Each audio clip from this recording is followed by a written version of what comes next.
신명기 17장입니다.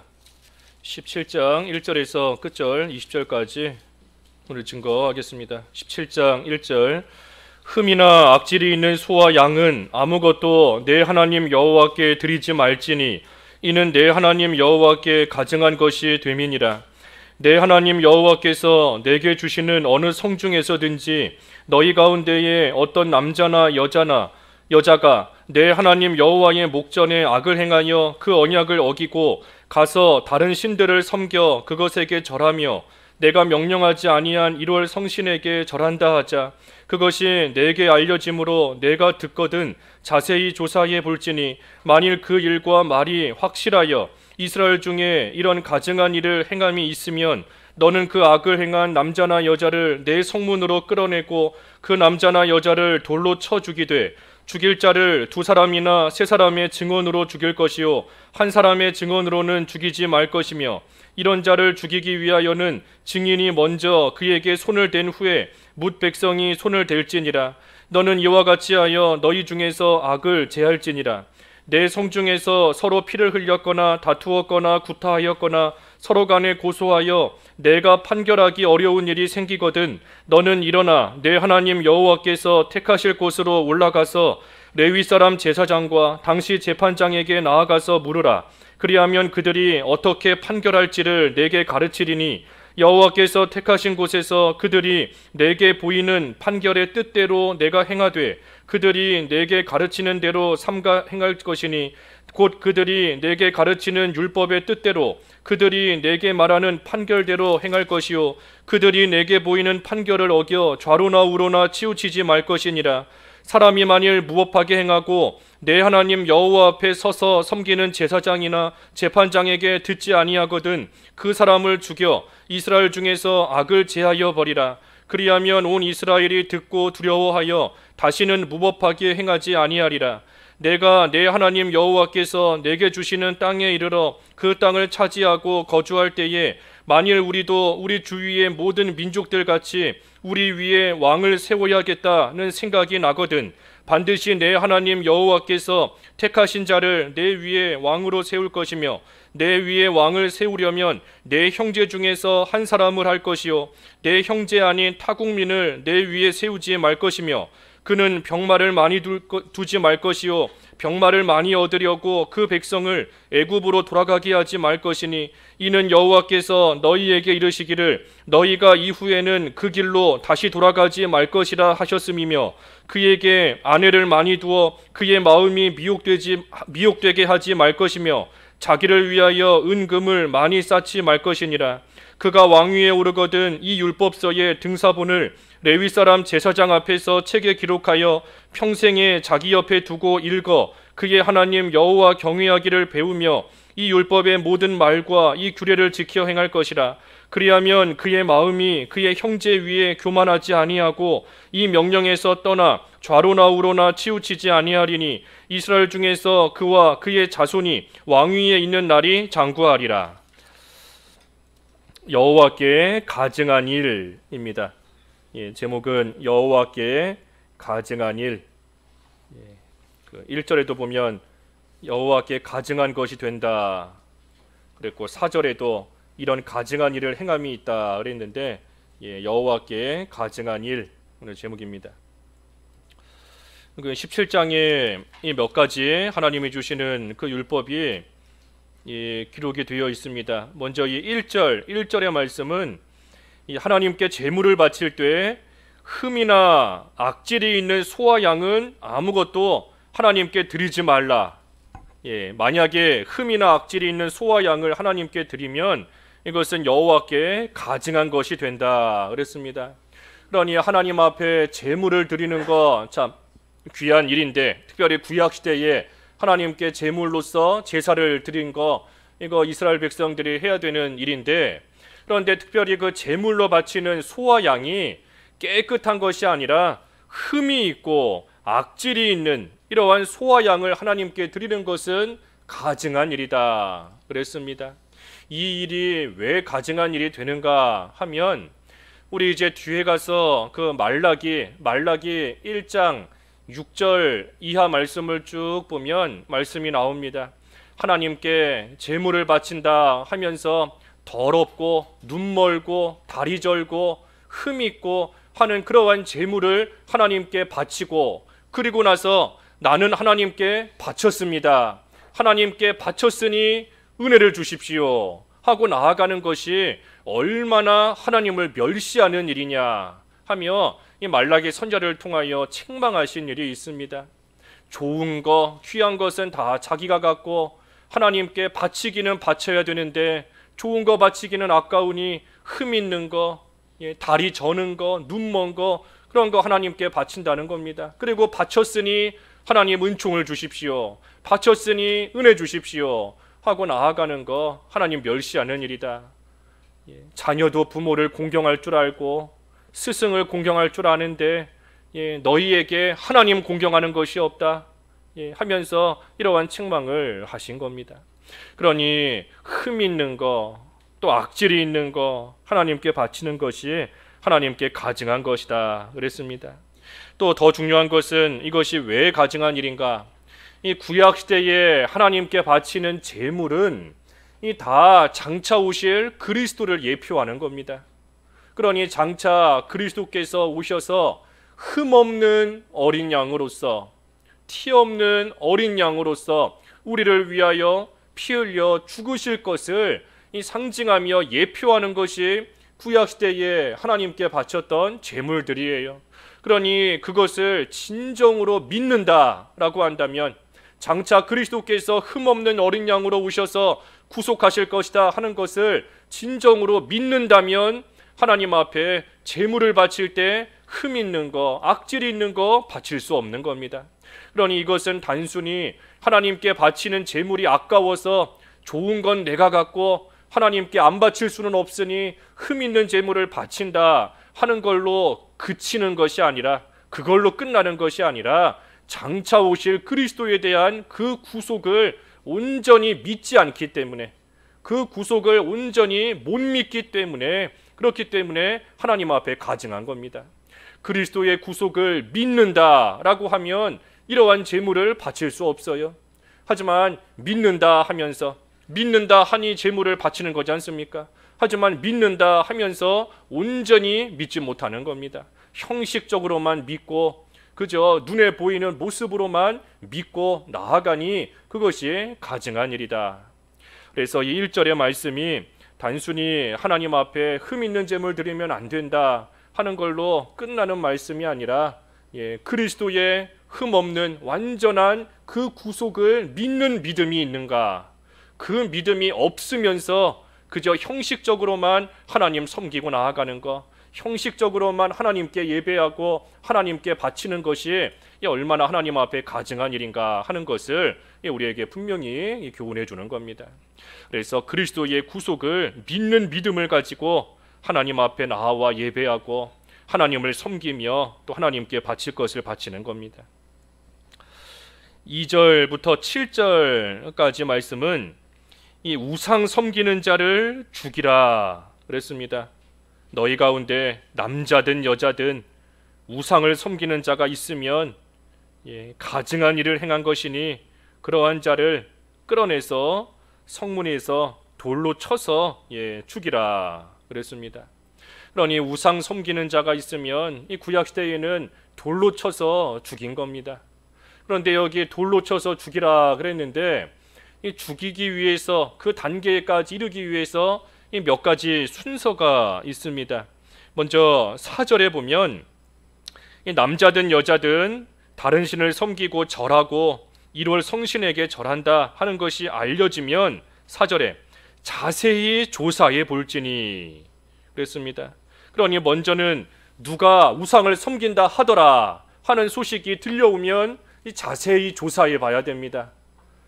들리는 소문이 맞는지, 정말로 들리는 소문처럼 우상을 섬기고 있는지, 아니면 그저 헛소문인지, 아니면 소문이 과장된 것인지, 그것을 자세히 조사해 봐야 돼요. 왜냐하면 실제로 우상을 섬긴다라고 하면 이것은 죽여야 되는 그러한 죄인이 이 사람의 육신의 목숨이 달린 일인 겁니다. 그러니 결코 그저 몇 사람의 이야기만 듣고 섣부르게 판단해서 괜한 사람을 죽이게 되면 또 하나님 앞에 그것이 또 다른 죄가 되는 겁니다. 그러니 먼저 그러한 것이 너에게 알려지거든 내가 듣거든 자세히 조사해 보라 그랬습니다. 그래서 자세히 조사해 봐야 돼요. 다른 사람의 말만 듣고 추측해서 함부로 정죄하고 함부로 미워하고 오늘날은 미워하는 것이 형제를 살인하는 것이다. 형제를 미워하는 것이 살인죄다 그랬는데 우리도 이 자세히 조사해 보지 않고 함부로 정죄하고 함부로 미워하면 이 사람을 함부로 죽이는 그러한 죄 짓는 것과 다를 바가 없는 겁니다. 우상을 섬긴다 하는 소식이 들려오거든 자세히 알아봐야 돼요. 그 소식을 전하는 그 사람의 말만 들을 것이 아니라 자세히 상세하게 조사해 봐야 되는 겁니다.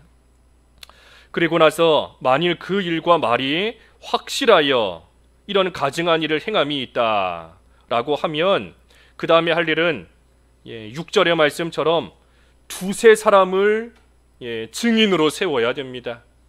두세 사람의 증언이 있어야 돼요. 6절에 보면 죽일 자를 두 사람이나 세 사람의 증언으로 죽일 것이요 한 사람의 증언으로는 죽이지 말 것이며 그랬습니다. 그러니 두세 사람의 이 증언이 또 증인이 있어야 됩니다. 한 사람의 말만 들으면 안 된다는 겁니다. 한 사람의 말은 그 한 사람이 착각할 수도 있는 것이고 그 한 사람이 오해할 수도 있는 것이고 또는 그 한 사람이 악한 마음을 가지고 다른 사람을 또 음해하려고 또 어떤 말을 할 수 있는 겁니다. 그러니 한 사람의 증인으로서는 부족한 것이고 두세 사람의 증언을 들어봐서 그것이 확실하다 하는 것을 확증을 지으라 하는 겁니다. 그리고 나서 그래도 확실하면 이제는 다시 5절로 올라가서 그 악을 행한 남자나 여자를 성문으로 끌어내고 그 남자나 여자를 돌로 쳐 죽이라 그랬습니다.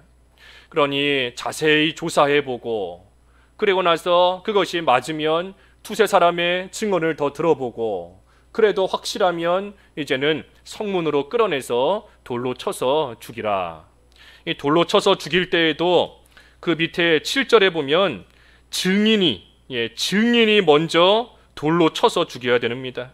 7절에 보면 이런 악한 자를 죽이기 위하여는 증인이 먼저 그에게 손을 댄 후에 뭇 백성이 손을 댈지니라 그랬습니다. 그러니 돌로 쳐 죽일 때 증인이 먼저 돌을 치는 겁니다. 증인이 먼저. 왜냐하면 증인은 그 사람이 우상을 섬긴 것이 확실하다 하는 것을 확신하고 또 분명히 알고 있는 사람이지 않습니까? 그러니 이 일이 확실합니다. 저 사람은 하나님의 법을 어기고 가증하게 행했으니 죽어야 되는 사람이 확실합니다 하는 그 확신을 가진 증인이 먼저 그 일을 시작하는 겁니다. 그래서 증인이 먼저 돌을 들어서 치고 그 다음에 백성들도 함께 돌을 들어서 그 우상을 섬긴 자를 죽이는 겁니다. 또 그 일을 성문에서 하라 그랬어요. 성문에서 하라 그랬습니다. 여기 쭉 보면 아까 5절에도 그랬죠. 5절에도 그 악을 행한 남자나 여자를 성문으로 끌어내고 그 남자나 여자를 돌로 쳐 죽이되 그랬습니다. 그러니 성문에서 한다 하는 것은 모든 사람들이 보는 앞에서 하는 겁니다. 모든 사람들이 보는 앞에서.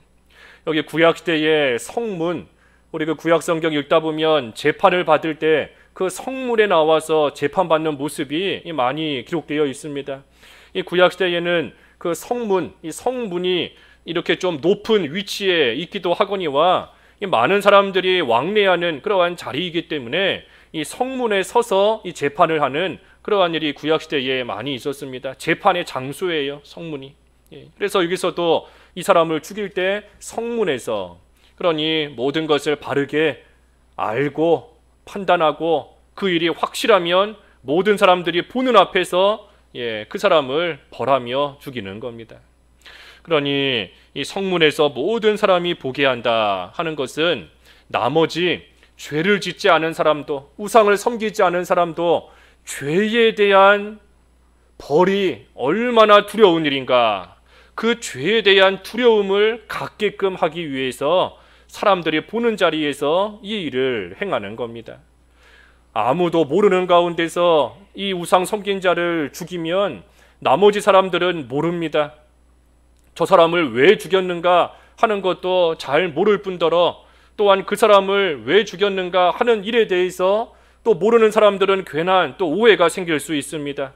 괜히 저 사람 아무 죄 없는데 죽였다 하며 또 백성들 가운데 오해가 생길 수도 있는 것이고, 또한 그 죄 지은 거에 대해서 어떤 두려움을, 경각심을 또 갖지 못하는 그러한 일도 생길 수 있는 겁니다. 그러니 모든 사람들이 보는 앞에서, 그래서 모든 사람들로 하여금 이 사람은 분명히 우상을 섬기며 죄를 지은 사람이 확실합니다 하는 것을 공포하는 것이고, 또한 그 죄에 대해서 결과가 얼마나 무섭고 두려운 일인가 하는 것을 나머지 백성들로 하여금 직접 보게 함으로써, 알게 함으로써 하나님을 바르게 섬겨 나가게끔 하기 위해서 이렇게 이 순서대로, 이 질서대로 우상 섬기는 자를 벌하는 겁니다.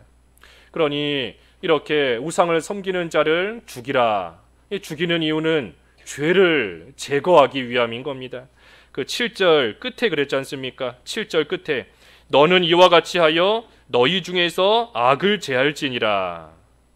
그러니 악을 제하기 위해서, 죄를 제거하고 다시금 하나님의 깨끗한 백성, 성결한 백성으로 회복하기 위해서 그들 가운데 있는 악을 제거하는 그러한 일, 지금 이 일들 쭉 해나가는 겁니다. 그러니 이 일이 구약시대 하나님께서 율법으로 주신 이 악을 제거하는 그러한 순서인데, 이 신약시대에 넘어와서도 똑같습니다. 신약시대에 와서도 똑같아요. 우리 예수님께서 죄 지은 자를 어떻게 해야 되는가 하는 거에 대해서 말씀하셨는데, 여기 구약시대에 이 율법으로 기록해 주신 것과 다를 바가 없습니다. 거기 한 군데 읽어보지요. 마태복음 18장 15절부터 17절까지, 마태복음 18장 15절부터 17절. 마태복음 18장 15절. 내 형제가 죄를 범하거든 가서 너와 그 사람과만 상대하여 공고하라. 만일 들으면 내가 내 형제를 얻는 것이요, 만일 듣지 않거든 한두 사람을 데리고 가서 두세 증인의 입으로 말마다 확증하게 하라. 만일 그들의 말도 듣지 않거든 교회에 말하고, 교회의 말도 듣지 않거든 이방인과 세리와 같이 여기라. 형제가 아닌 사람이 죄 짓는 거에 대해서는 뭐 상관할 바가 없는 겁니다. 어차피 죽어서 지옥 갈 것인데, 형제가 아닌 사람의 죄에 대해서는 여기서 지금 언급하는 것이 아니고, 형제가 죄를 범하거든 먼저는 혼자 가서 권면합니다. 너와 그 사람과만 상대하여 권고하라 그랬으니 혼자 가서 권고하고 권면하는 겁니다. 그런데도 듣지 않으면 그 다음에는 16절에 한두 사람을 데리고 가서 또 권면하는 겁니다. 처음에는 혼자 가서 권면하고, 그래도 듣지 않으면 그 다음에는 한두 사람을 더 데리고 가서 함께 권면하는 겁니다. 그래도 듣지 않으면 17절에 그 다음에는 교회에 말하여서 책벌하는 겁니다. 벌하는 거예요. 권징하는 겁니다. 징계. 그래서 처음에는 혼자 가서 권고하고, 그래 듣지 않으면 한두 사람이 더 같이 가서 권고하고, 그 한두 사람은 증인이 되는 겁니다. 증인. 우리가 이렇게 권고했는데도 듣지 않았다 하는 증인의 역할을 하는 것이고, 그래도 듣지 않으면 마지막에는 교회에 말하여서 결국은 교회를 통하여 이 권징, 징계를 받게 되는 겁니다. 이 교회에서 권징하는 것도 몇 단계가 있어요. 먼저는 이 교회에서 권징할 때 먼저는 그 사람을 그 성찬에 참여하지 못하게 하고, 그리고 그 죄를 회개하도록 권고합니다. 성찬에 참여하지 못하게 수찬정지하고 회개하도록 권고하는 거예요. 그런데 그 일은 은밀하게 하는 겁니다. 은밀하게. 교회적으로 공포해서 하는 것이 아니라 은밀하게 그 죄 지은 사람만 불러서 그 사람 이번에 성찬에 참여하지 말고 하나님 앞에 회개하십시오. 은밀하게 하나님의 말씀으로 권면하는 겁니다. 그리고 나서 듣지 않으면 그 다음에는 세 번 정도 이 교회에서 공포하고 경고를 합니다. 그때의 처음에는 그 죄 지은 사람의 이름은 지적하지 않아요. 이름은 지적하는 것이 아니라 우리 가운데 이러한 죄가 들어왔다 하면서 그 죄의 목만, 그 죄 지은 그 죄의 명에 대해서만 교회적으로 3번 정도 공포하며 경고하는 겁니다. 그래서 그때 듣고 회개하고 돌이키면 되는 것인데 그래도 듣지 않는다라고 하면 마지막에는 파문하는 겁니다. 처음에 수찬정지하고 회개할 기회를 주고 듣지 않는다. 교회에서 사람이 누군지는 밝히지 않지만 그 죄에 대해서 3번 정도 공포하는 겁니다. 그래도 듣지 않으면 그 다음에는 그 사람의 이름을 드러냅니다. 그 사람의 이름을 공식적인 자리에서 드러내서 마지막으로 회개할 수 있는 기회를 주는 것이고, 그래도 듣지 않으면 마지막에는 파문하는 겁니다. 여기에 파문한다 하는 것은 성도의 교제를 더 이상 하지 않겠다. 성도로서 이제는 단절되었다. 성도로서의 교제가 당신과는 더 이상 우리가 할 수 없습니다 하면서 그 관계를 끊는 겁니다. 구약시대에는 이 우상을 섬기는 자를 죽였어요. 하지만 오늘날은 이 죽이지는 않지 않습니까? 우리가 사람을 죽이는 것은 아닙니다. 죄지었다고. 하지만 죽이는 그러한 심정으로 그 관계를 끊는 겁니다. 그것이 파문하는 의미예요. 그래서 언제까지 파문하는가? 그 사람이 회개할 때까지. 회개하기만 하면 다시 받아주는 겁니다.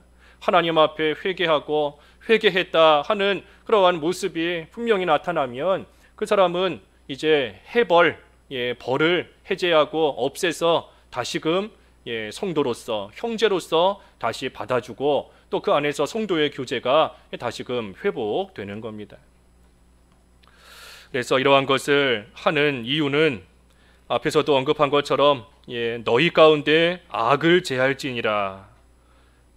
죄를 악을 놔두면 그것이 급속도로 퍼져나가기 때문에, 그렇기 때문에 그 악을 제거하기 위해서 이와 같은 일을 또 하는 겁니다. 성결을 유지하기 위한 거예요. 그러니 범죄자가 있다, 죄를 지은 자가 있다라고 하면 회개하도록 서로가 노력을 많이 해야 됩니다. 죄 지은 자도 하나님 앞에 회개하도록 힘써야 되고, 또한 주변에 있는 자도 누군가가 죄 지은 것을 알면 그 사람이 온전히 회개하도록 또 옆에서 함께 기도해주며 또 권면해주는 그러한 일을 하며 함께 힘써야 되는 것이고, 하지만 끝끝내 회개하지 않고 돌이킬 가능성이 전혀 보이지 않는다, 전혀 없다라고 한다면 그때 가서는 어쩔 수 없지만 결국에는 징계하는 겁니다. 그래서 이 우상을 섬기는 것, 구약시대에는 죽이는 그러한 죄, 하나님 앞에 가증한 죄였던 겁니다. 여기 8절부터 13절까지는 이 재판하는 일입니다. 재판하는 일. 8절에 보면 서로 피 흘렸거나 다투었거나 구타하였거나 서로 간에 고소하여 판결하기 어려운 일이 생기거든 너는 일어나 하나님께서 택하실 곳으로 올라가서 제사장과 재판장에게 나아가서 물으라. 그리하면 그들이 어떻게 판결할지를 너에게 가르친다 그랬습니다. 그러니 서로 다투고 서로 고소할 만한 일이 있을 때에 먼저는 스스로 잘 판단해야 됩니다. 먼저는 스스로 잘 판단해야 돼요. 여기 8절을 자세히 보면 이 피 흘리거나 다투었거나 고소하여 내가 판결하기 어려운 일이 생기거든 그랬습니다. 그러니 먼저는 스스로 판단해 봐야 되는 겁니다. 스스로 판단해 보고 도저히 판단을 못하겠다, 도저히 판결하기 힘들다라고 하면 그때에는 제사장이나 재판장을 찾아가서 물으라 하는 겁니다. 그러니 우리가 무슨 일이 있을 때 스스로 먼저 잘 판단을 해봐야 됩니다. 하나님께서 우리에게 주신 성경 말씀을 통해 또 신앙 양심을 통해 어느 정도는 자기도 압니다. 내가 잘못했는지 아니면 상대방이 잘못했는지 어느 정도는 알아요. 어느 정도는 알지만 때로는 자존심 때문에, 때로는 속상한 마음 때문에 내가 잘못한 것을 알면서도 또 그것을 화해하지 못하고 나아갈 때가 있는 겁니다. 그러니 하나님께서 우리에게 분명히 신앙 양심을 주셨고 또한 진리의 말씀, 성경을 주셨는데 우리가 거기에 비추어 볼 때 자기 스스로도 어느 정도는 판단할 수 있고 어느 정도는 옳고 그름을 분별해 나아갈 수 있습니다. 하지만 아무리 해도 모르겠다 할 때에는 재판장이나 또 제사장을 찾아가서 물으라. 왜냐하면 그들이 이 백성들보다 이 율법을 더 잘 알기 때문입니다. 여기 10절과 11절에 보면 그 판결한 대로 따르라. 그들이 가르치는 율법의 뜻대로 그들이 내게 말하는 판결대로 행하라 그랬는데 이 제사장이나 재판장이 백성들보다는 율법을 더 잘하니 그러니 그때 가서 물으면 어떻게 해야 되는가 하는 것을 또 알 수 있다 하는 겁니다. 그래서 그들에게 가서 이 판결을 받으라 하는 거예요. 그리고 판결을 할 때 제사장이나 재판장은 율법대로 판결하는 겁니다. 11절 다시 보면 곧 그들이 내게 가르치는 율법의 뜻대로 그들이 내게 말하는 판결대로 행할 것이요. 그랬으니 재판장은 율법대로 판결하는 것이고 그때에 재판을 받은 당사자는 그 판결에 그대로 순종하는 겁니다. 판결대로 그대로 순종하는 거예요. 그렇지 않으면 또 역시 그 사람을 죽이라 그랬습니다. 판결을 받았는데 그 판결대로 순종하지 않는다. 그 사람을 죽이라 그랬어요. 12절에 보면 12절에 사람이 만일 무법하게 행하고 내 하나님 여호와 앞에 서서 섬기는 제사장이나 재판장에게 듣지 아니하거든 그 사람을 죽여 이스라엘 중에서 악을 제하여 버리라. 그리하면 온 백성이 듣고 두려워하여 다시는 무법하게 행하지 아니하리라 그랬습니다. 그러니 판결을 받았는데 그런데도 그것을 듣지 않는다. 이 무법하다는 겁니다. 무법. 법을 어긴 것이고 질서를 깨뜨렸다는 거예요. 하나님께서 제사장을 세우시고 재판장을 세우셔서 율법대로 판결하게 하셨는데 그런데 그것을 듣지 않으니 그러니 무법하게 행한 것이다. 그러니 그러한 자는 하나님을 거역한 것이니 역시 죽이라 그랬습니다. 죽이라. 그러니 이 재판의 그 결과에 대해서는 하나님께서 주신 줄을 알고 우리가 믿음으로써 그 결과를 잘 수용하는 겁니다. 재판의 결과는 믿음으로 수용하는 거예요. 믿음으로. 그 재판하는 그 사람을 보면 그 사람이 나보다 분명히 부족한 면이 있고 나보다 못 배우고 나보다 경험도 없고 아는 것도 없고 나보다 더 못난 부분이 더 있을 수 있습니다. 하지만 그 사람에게서부터 나온 결과가 아닌 줄을 알고 하나님께로부터 나온 결과인 줄을 알고 이 재판의 결과는 믿음으로 순종하는 겁니다. 믿음으로. 그러니 그것을 하지 못하는 자, 그것을 안 하는 자는 악을 행한 것이니 그러한 사람은 죽여야 된다는 겁니다. 그래서 오늘 이 앞에 나온 세 가지가 다 죽이라 하는 겁니다. 하나님 앞에 가증한 일들이에요. 하나님 앞에 흠 있는 제물을 바치는 거, 또 우상을 섬기는 거, 그리고 판결을 받았는데 그것을 순종하지 않는 거, 이것이 다 믿음으로써 행한 것이 아니기 때문에 믿음으로 행한 일들이 아닌 겁니다. 그렇기 때문에 그러한 악을 죽여서 제하여 버려야 된다 하는 거예요. 여기 마지막 14절에서 끝절 20절까지는 이 왕에 대한 규례입니다. 왕. 여기 14절을 보면 하나님께서 주시는 땅에 이르러 그 땅을 차지하고 거주할 때에 만일 우리도 우리 주위의 모든 민족들 같이 우리 위에 왕을 세워야겠다 하는 생각이 나거든. 이제 왕을 어떻게 세우라 하는 그러한 규례입니다. 이 이스라엘이 아직 가나안 땅에 들어가지 않았고 가나안 땅에 들어갔어도 한동안은 그들에게 왕이 없습니다. 왕이 없어요. 그러니 하나님께서 사사를 세우셔서 이 이스라엘을 또 다스리게 하시는데 이제 후에 가서 그 성경 본문으로는 사무엘상 그 8장입니다. 사무엘상 8장에 가서 이제 이스라엘 백성들이 우리에게도 왕을 세워달라. 다른 나라는 다 왕이 있는데 다른 민족들은 저렇게 다 왕이 있는데 우리만 왕이 없다. 우리도 왕을 세워달라 하며 이 사무엘에게 요구하며 나아갑니다. 그런데 오늘 본문에 보면 그 일이 나중에 가서 이루어지는 일인데 하나님께서는 지금 미리 그 왕에 대한 규례를 하나님이 정해 주신 겁니다. 그러니 지금 이스라엘에게 필요하기 때문에 주신 것이 아닌데 나중에 가서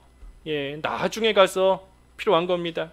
이스라엘이 그 애굽에서 나왔을 때가 그 1446년이고 그 다윗이 처음으로 왕이 세워진 것이 그 1010년, 뭐 사울도 이제 그 앞이니까 그래도 몇백 년 후가 지난 다음인 겁니다. 그러니 몇백 년 후의 일인데 하나님께서는 지금 이 왕에 대한 규례를 주신 겁니다. 그러면서 뭐라 하시는가? 너희가 만일 우리도 우리 주위의 민족들 같이 왕을 세워야겠다 하는 생각이 나거든 그랬어요. 그러니 지금 이스라엘에게 이러한 생각이 없는데, 이러한 생각을 가지지 않았는데, 그런데 하나님께서는 이스라엘이 몇백 년 후에 이러한 생각을 하게 될 것이다 하는 것을 미리 아시고 하나님께서 이 규례를 지금 정해 주신 겁니다. 그러니 하나님께서는 앞일을 다 알고 계세요. 앞으로 일어난 일, 몇백 년 후에 일어날 그 일까지도 하나님께서는 다 아시고 그것을 미리 하나님께서 다 준비시켜 놓으신 겁니다. 이것이 하나님께서 앞일을 다 아신다, 우리는 너무나 당연하게 생각할 수 있지만 이 신학적으로 볼 때, 제가 좀 신학 얘기는 잘 안 하려고 하는데 아무튼 신학적으로 볼 때 그 요즘에 이 과정신학, 열린신학이라는 것이 있습니다. 이 과정신학, 열린신학이라는 것은 하나님께서 앞일을 모르신다는 거예요. 하나님께서 앞으로 일어날 일을 모르신다는 겁니다. 사람이 그때그때마다 행동하면 하나님께서도 거기에 맞추어서 반응하신다 하는 것이 이 과정신학, 좀 더 나가면 열린신학이라는 겁니다. 이거 다 잘못된 거예요. 이것이 나온 배경은 분명히 있습니다. 하나님께 우리가 짓는 죄에 대한 책임을 넘기지 않으려고 이제 만들어낸 그러한 하나님의 신학 풍조인 것인데 아무튼 옳지 않은 거예요. 분명히 하나님께서는 우리의 앞일까지 다 알고 계십니다. 그러니 하나님께서 우리의 앞일, 우리의 미래까지 분명히 알고 계신다 하는 것을 우리도 알 때에 우리는 담대할 수 있어요.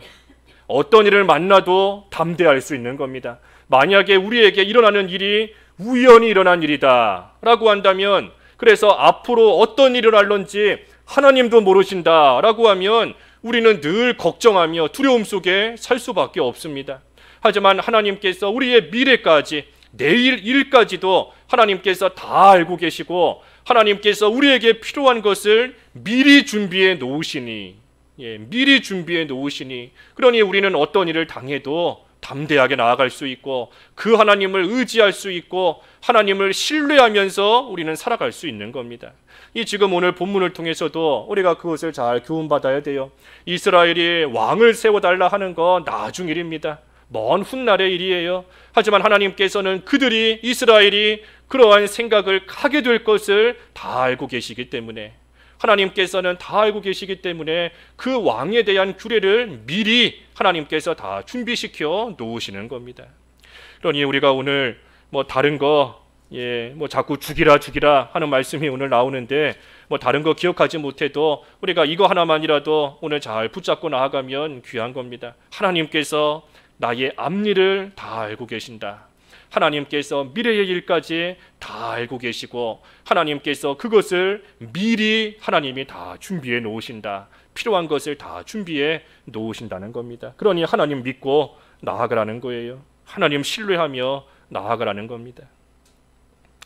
여기 왕에 대한 규례 간단하게 보면 하나님께서 이제 왕 세우려면 이렇게 세우라 하고 말씀하십니다. 15절에 보면 하나님께서 택하신 자를 세우라 그랬어요. 하나님이 택하신 자를 세우라. 이 말은 이스라엘 백성 중에서 세우라는 겁니다. 이스라엘 백성의 왕이 될 것인데 타국민, 다른 나라 사람을 왕으로 세우면 이스라엘이 그 왕의 잘못된 인도를 따라가다가 우상을 섬기고 하나님께로부터 멀어질 수 있는 겁니다. 그러니 하나님이 택하신 자, 다시 말해 이스라엘 백성 가운데 왕을 세워야 된다 하는 것이고, 16절에 보면 왕이 될 사람은 병마, 이 말인데 병마를 많이 두지 말라 그랬습니다. 그러니 왕이 될 사람은 병마를 많이 두면 안 됩니다. 이 왜 병마를 많이 두지 말라 했는가? 이것은 이 병마, 그 싸울 때 쓰는 말인데 말 의지하지 말라는 겁니다. 군사력 의지하지 말라는 거예요. 그거 의지하지 말고 하나님만 의지해야 된다. 아무리 병마가 많다고 해서 강한 줄로 생각하지 말고, 군사력이 세다고 해서 강한다고 생각하지 말고 하나님 의지하라는 겁니다. 그러니 왕이 될 자는 하나님만 의지해야 돼요. 하나님만. 설령 백성을 병마를 많이 얻으려고 다시 백성을 애굽으로 돌아가게 해서는 안 된다. 그 길로 다시 돌아가지 말 것이라 하나님께서 분명히 말씀하셨으니 병마를 얻기 위해서 애굽으로 돌아가야 되겠다. 다시 말하면 뭔가 병마를 얻기 위해서 세상으로 나가야 되겠다. 그런 생각하지 말라는 겁니다. 말을 많이 얻기 위해서 세상으로 기울어져야 되겠다. 지금 가진 것이 없으니, 우리나라에 가진 것이 없으니 그거 얻기 위해서 조금 세상으로 나가야 되겠다 하는 그러한 생각하지 말라는 겁니다. 병마 의지하지 말고 하나님만 의지해야 된다. 또 17절에는 아내와 은금을 많이 두지 말라 또 그랬습니다. 아내와 은금을 많이 두지 말라. 이것은 왜 그런가? 17절에 보니 그의 마음이 미혹되게 하지 말 것이라 그랬어요. 그러니 아내를 많이 둠으로써 그 아내에게 마음을 뺏기고, 은금을 많이 쌓아둠으로써 거기에 마음 뺏기고 하는 그러한 일 일어나지 않도록 또 왕이 될 자는 아내와 은금을 많이 두어서는 안 된다. 그러니 하나님께만 마음을 쏟으라는 겁니다. 하나님께. 다른 거에 마음 뺏기지 말고 하나님께만 마음을 쏟고 하나님만 의지하라 하는 거예요. 그리고 마지막 18절에서 20절까지는 율법책을 가까이 하라 그랬습니다. 율법책을 가까이 하라. 18절에도 그가 왕위에 오르거든 이 율법서의 등사본을 레위 사람 제사장 앞에서 책에 기록하여 평생에 자기 옆에 두고 읽어 그의 하나님 여호와 경외하기를 배우며 이 율법의 모든 말과 규례를 지켜 행할 것이라 그랬습니다. 그러니 왕이 되고 나면 이 왕의 위치에서 교만해질 수 있습니다. 사울도 왕 되기 전에는 겸손했는데 왕이 되고 나니 교만해져 버렸어요. 그러니 교만하지 않도록 그 마지막 20절에 그랬죠.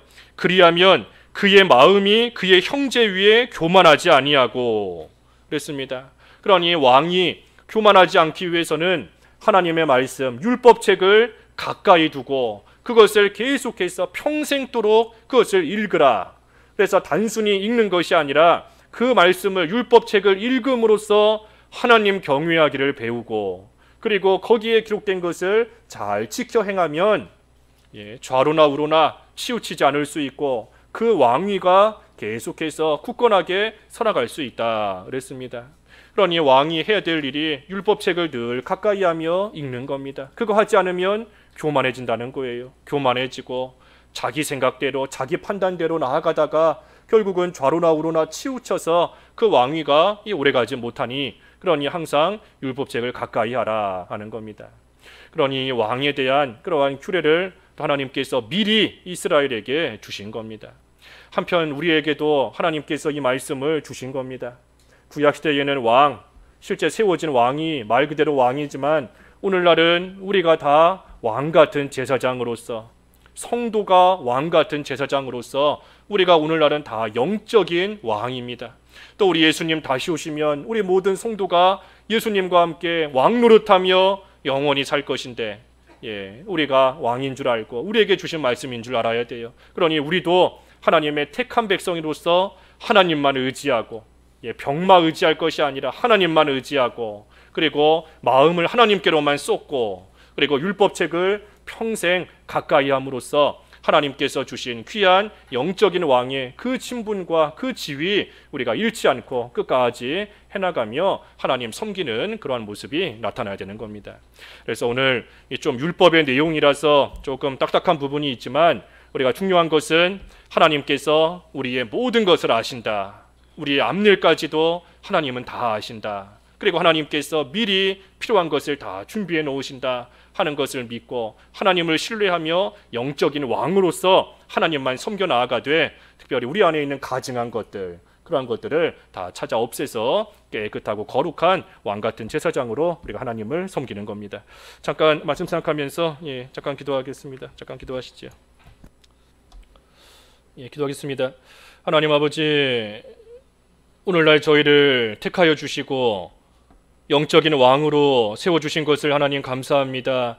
택함 받은 자로서 하나님만 의지하며 하나님께만 마음을 쏟고 하나님의 말씀을 늘 가까이 함으로써 영적인 왕으로서의 그 지위를 누리며 하나님을 바르게 섬겨 나아가는 저희들 될 수 있게 하여 주시옵시고, 또한 저희 안에 있는 모든 가증한 것을 찾아 없애야 되겠사오니 되지 못한 것을 죽이는 심정으로 찾아서 회개하고 없앰으로써 그저 왕이 아니라 왕 같은 제사장으로서 하나님을 온전히 거룩하게 섬겨 나아갈 수 있는 저희들 될 수 있도록 도와주시옵소서. 특별히 우리 하나님께서 저희는 알 수 없지만 저희의 앞일과 미래까지도 다 아신다 하셨고, 하나님께서 필요한 모든 것을 미리 준비해 놓으신다는 것을 다시금 이 시간 깨달아 할 때에 우리 하나님을 전적으로 신뢰하며 하나님을 붙들고 하나님의 인도하심을 믿음을 가지고 잘 따라갈 수 있는 저희들 될 수 있도록 이끌어 주시옵소서. 예수님의 이름으로 기도하옵나이다. 아멘.